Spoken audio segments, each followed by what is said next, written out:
In today's video, I'm going to teach you how to apply a vendor credit in Intuit QuickBooks Online. Vendor credits are a useful feature in QuickBooks Online that allow you to track refunds or discounts from your suppliers and apply them towards outstanding bills.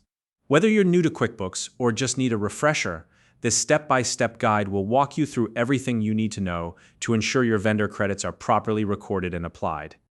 If you're not already using QuickBooks Online, you can find a link in the description to sign up and get started. Let's dive right in.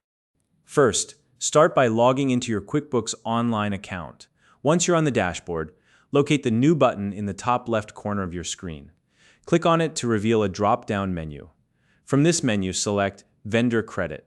This is where you'll begin recording the credit you've received from your vendor. Next, you'll need to enter the vendor's name in the designated field. As you start typing, QuickBooks will suggest matching vendor names from your existing list. Select the correct vendor to ensure the credit is applied to the right account.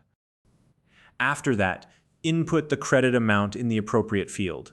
This is the amount that your vendor has issued to you, such as a refund or discount. Make sure the amount is accurate, as this will affect your accounting records. Once you've entered all the details, take a moment to double-check everything. This step is crucial. Confirm that the vendor name, credit amount, and any other details are correct. Errors at this stage can lead to confusion later on, so it's worth the extra time to review.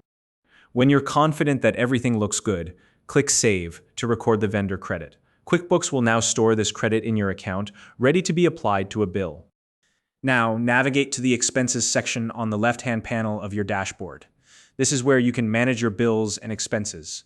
Once you're in the Expenses section, click on the Bills tab. This will show you a list of all your outstanding bills.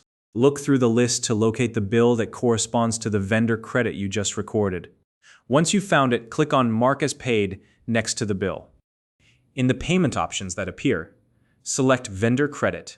This tells QuickBooks that you're using the credit to pay down the bill instead of making a regular cash payment. Finally, confirm that the credit amount has been correctly deducted from the bill's total. This ensures that the vendor credit was successfully applied and that your records are accurate. And that's it. You've successfully applied a vendor credit in QuickBooks Online. If you follow these steps, you'll have no trouble managing vendor credits and keeping your financial records up to date. If you found this video helpful, please like and subscribe.